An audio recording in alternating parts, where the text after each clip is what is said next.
Hey guys, this is Hell Hades. This is a Raid Shadow Legends video. It's nearly my favorite day of the month. Free Void Shard Day. Got to enjoy it.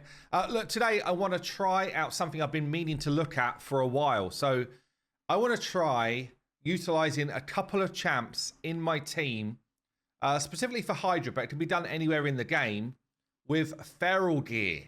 And what I want to look at is basically what sort of damage boost do I get if I've got a couple of people throwing out debuffs in feral.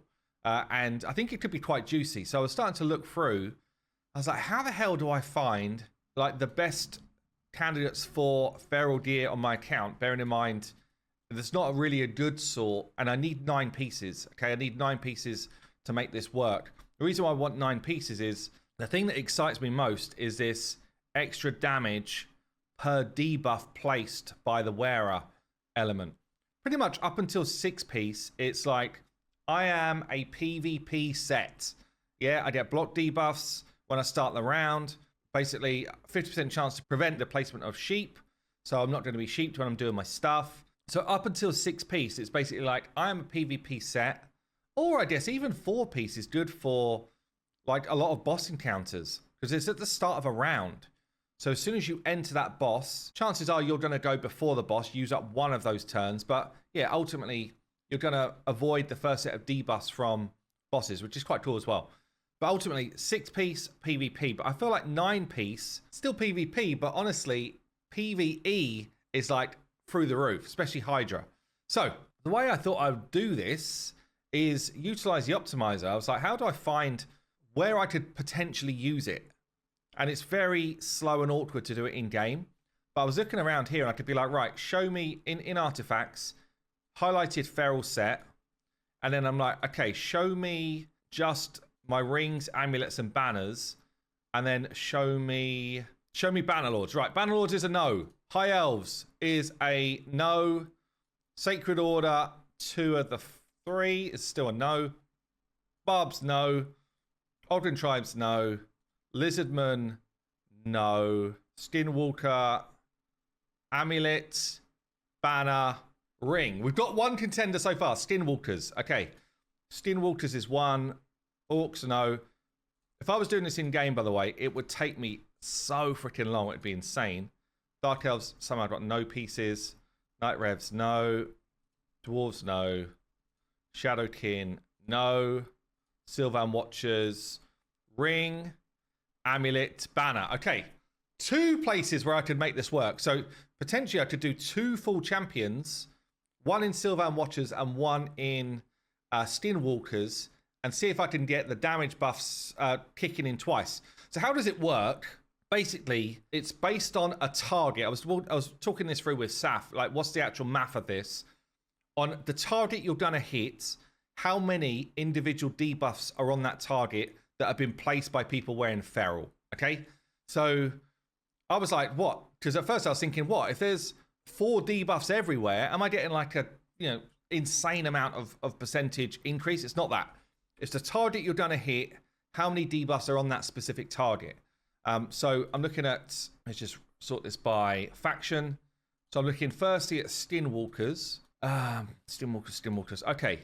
And I'm looking for people that do a decent number of debuffs that can help me in Hydra. There's like a number of criteria, right? So I've got a few contenders that are just good at Hydra. So Uko good at Hydra, brings 1 debuff. It's not really, plus another couple actually. So 2, 3, potentially a 3 debuff Uko, who is a useful champion. That's the other thing. Like, are they actually useful? But Uko, useful champion, and 3 debuffs. Razelvarg, very useful champion, but only 1 debuff. This is the one I'm kind of edging towards. Gwendolyn the Silent, 3 debuffs on 1 ability. So, and it hits all enemies. So anyone I'm hitting, I'm getting a 15% damage boost based on this skill. So yeah, 3 debuffs from Gwendolyn.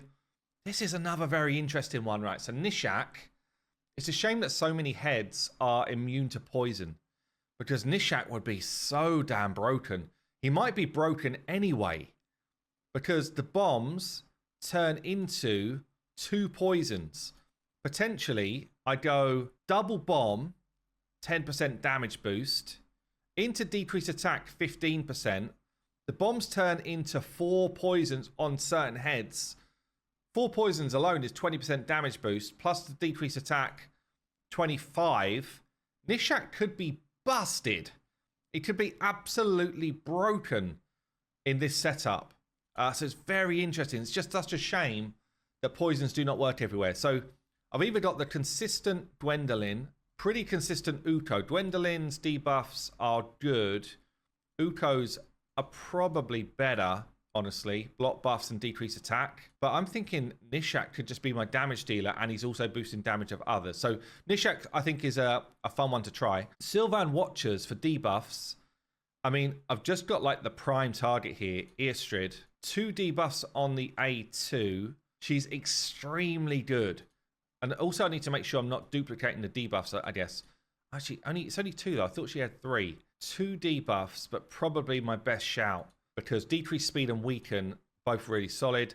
Plus, she's just a great Hydra champion anyway, and she gives me some healing. Anyone else here? Padrag, I don't think does any. Doesn't do any. Doesn't do any. Yeah, it's not much going on with the others. No, I think so.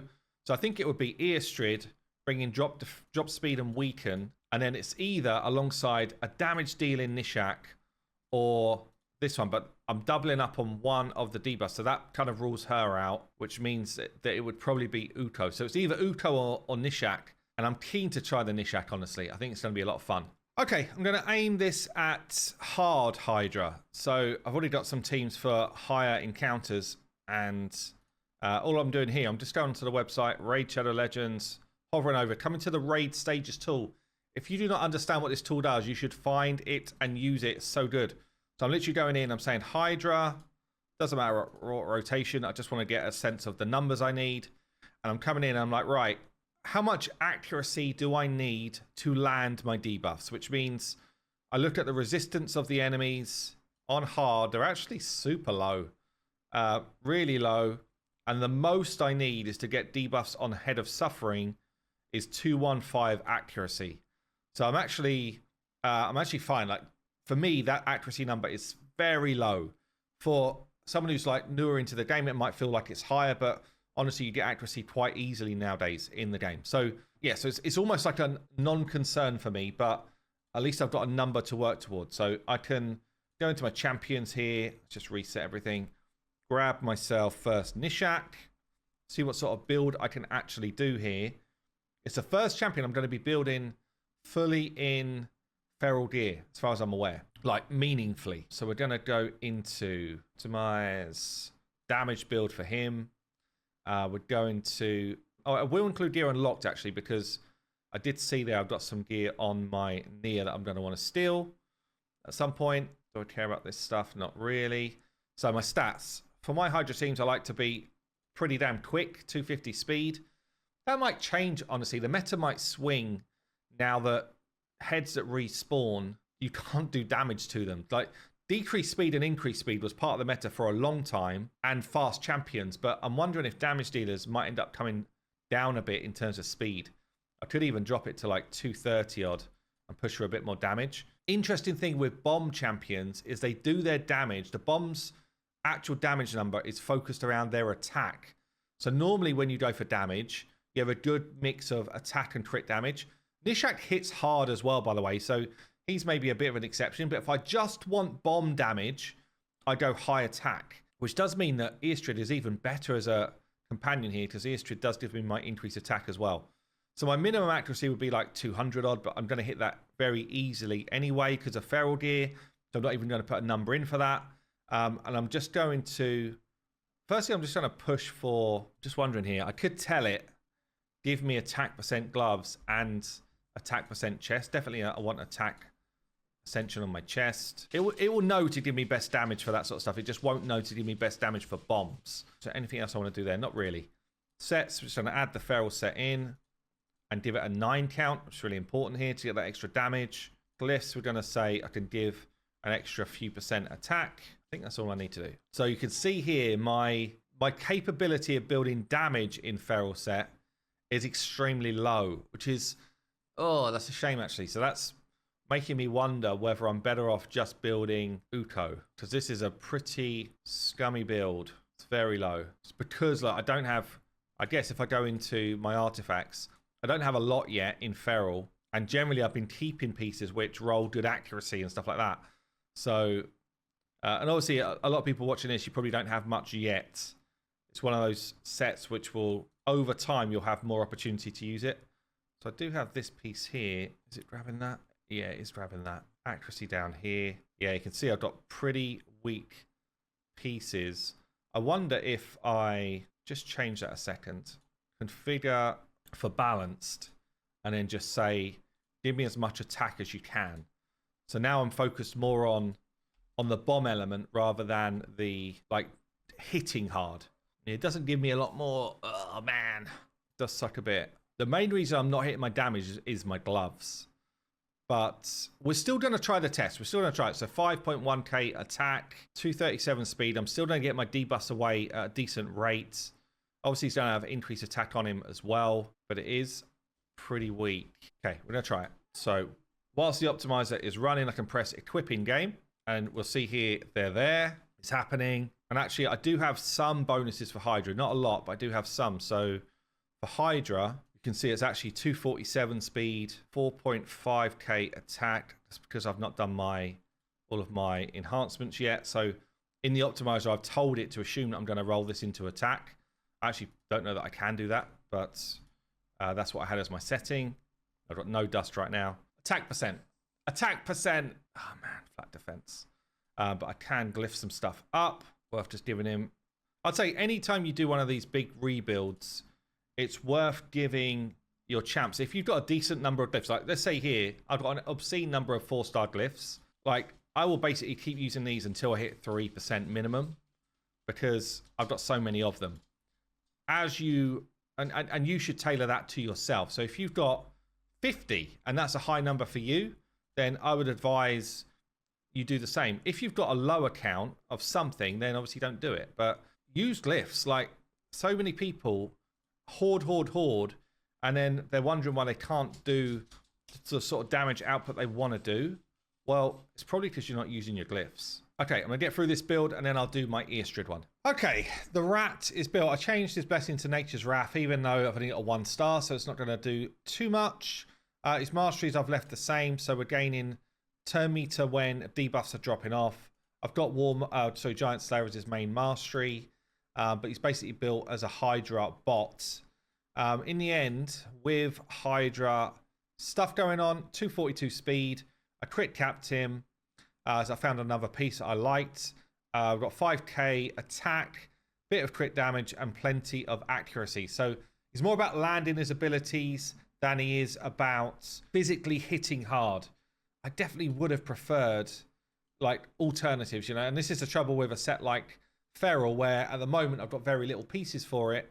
You know, there's a ton more that can be done with this build as I get more and more items, but at least now we're going to be boosting the damage of everybody else in the team. Right, so the optimizer knows that Gnishak is built. I'm now going to go to Eostrid, who currently I've been running in protection gear, and we're going to see if I can.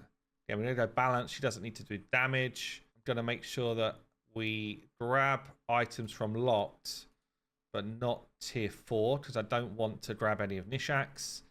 And I don't need to do any of this stuff. All this. I just want to be fast. I think that's it. I just want it to be quick as possible, but in 9 pieces feral. Quick as possible, 9 pieces feral. I'm running out of glyphs. So what have I got? 266 speed. Decent amount of defense and HP to stay alive. Got my accuracy, and I'm not stealing from Gnishak. All good. Okay, that works. Making sure I'm on the character screen here when I do this. Equipping game. There they are. I've actually just got a promo code where I got free gear changing, so this is perfect. And again, equip it. It's slower. It's slower because the optimizer knows I've got additional speed. I'm still on Gnishak here. I was like, hold on a sec. That's not what the speed I just had. Eostrid. So she's now at 261, looking pretty solid. Again, I could just glyph up anything I can here to improve the build, and then we'll start to decide who the hell can we put with these two. Okay, I've done as much as I can. I've realized that I've only got 1 pair of speed boots. I'm actually thinking maybe I just trade the boots over and give her the faster ones and give Gnishak the bad boy ones with all the attack on. Because it doesn't make sense that, albeit they've got a lot of crit on them, but still, it doesn't make sense that he's the faster one and she is doing all the attack. So we switch those over. Means he's not crit capped anymore. He's much slower, like way slower, but has got like almost an extra 1,000 attack, which is where his bomb damage comes from. And her being quicker, because she does things like the turn meter fill and the decreased speed on the enemy, it makes more sense that she's the quick one out of the two. So she's boosting our turn meter, she's boosting our speed, and she's reducing the enemy. So it makes a lot more sense. Okay, 2 of the gang done. Okay, this is what I'm thinking then. So I've got 3 forms of healing in Eostrid, Archer, and Udo. I've got weaken, decrease speed, decrease attack, drop defense, block buffs, and then I've got hex, provoke, and I've got 3 main forms of damage. I think it should be good. I think it should be good. I don't have a way of dealing with the Head of Torment other than I'm just going to try and blow it up. But we should have, so with these debuffs going out, 10% more damage here, plus basically upwards of another 10% here, but up to potentially, if the poisons get out there, like another 30-odd% more damage. So we could get up to about 40-odd% more damage for these big boy damage dealers like Thor and Teox. So interested to see how this one plays out. Teox bringing the damage. Teox, I mean, is just OP in HYDRA anyway. Okay. We're on hard. We're on auto. Comment down below what sort of damage numbers do you think we're going to see. I'm really interested to see. So there we go. 10% more damage for you, Teox. How you feeling about it? There goes 2 bombs into decrease attack. So that's another. Teox just gained like, what, 30% more damage on that smack. Oh, it's going to be big. It's going to be absolutely ginormous. The Hydra's not had a turn yet, and I've already done nearly 10 mil damage. Oh, is this going to be juicy, actually? This is going to be juicy, right. Let's let this bad boy play out. Wow, what a start that is. That's probably the best start I've ever had to a Hydra hit. Damn, I'm actually pretty excited with that. The main problem we're going to have is when we can't do damage for long periods of time. Damn, I'm just thinking in my head, like, Archer could be in this same set if I had more of it, obviously. Udo could be in the same set. Just imagine it. Imagine if you're literally just throwing up to like 50% more damage for your squad per hit. The damage numbers are off the charts right now. 30 mil. It's done. I've got my key. Wow, I know I'm doing this on normal, but honestly, this is so far beyond any team I've built so far. Annoyingly, obviously, now nobody's taking damage because of this change, which is a tragedy, honestly. Raid, if there's one thing you do, please. Oh, man, someone's dead. Someone's dead, and I don't have a sensible revive. Let's go again. That's my biggest problem is I don't have a sensible revive. And by that, I mean somebody could just come in and literally revive straight away. So I'm going to lose drop defense. Do I even need it? Do I even need it? My biggest problem is just me killing myself. That's literally it. Like, but it is a problem. I could go with old school Sifi. Means I lose drop defense, though. I think I'm going to do it. Okay, I'm going to let this bad boy play through. Let's see how the hell we get on. Does give me block debuffs as well. Yeah, we'll let it play on.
So here we go. I actually subbed Duchess in the end because with the Udo kind of setup, it was just her revive's not good enough, honestly. Her revive, if I kill myself, and that's what I was doing, I was killing myself through damage, it was just a bit ropey. But look at the numbers. I mean, at any point here, I've got up to, what, like 35% more damage on these heads, which is kind of crazy. It's a shame they don't stay alive a bit longer. This is probably even more impactful, honestly, on something like Nightmare, because absolutely smacking these guys, you know, chalking up a decent hit. But yeah, there is this danger of reflect damage when I kill myself, which is why I ended up bringing in a Duchess just to make sure I stay alive. But yeah, definitely Feral. I think it's just going to be crazy high in Hydra meta on anyone who's landing a bunch of debuffs. Like at any point, you could get up to 50% more damage for your damage dealing groups if your debuffers are wearing this stuff. So absolutely insane. Getting close to the turn limit. I'm going to let it play out, but we're going to be close to, what, 350 mil, which in current Hydra state, I'll take it. There we go. Turn limit reached. Obviously, tons of damage on the board, and bam, that's one in the bank. As I say, Feral, super OP when you get the right setup for it. I've been Hell Hades. I'll see you soon.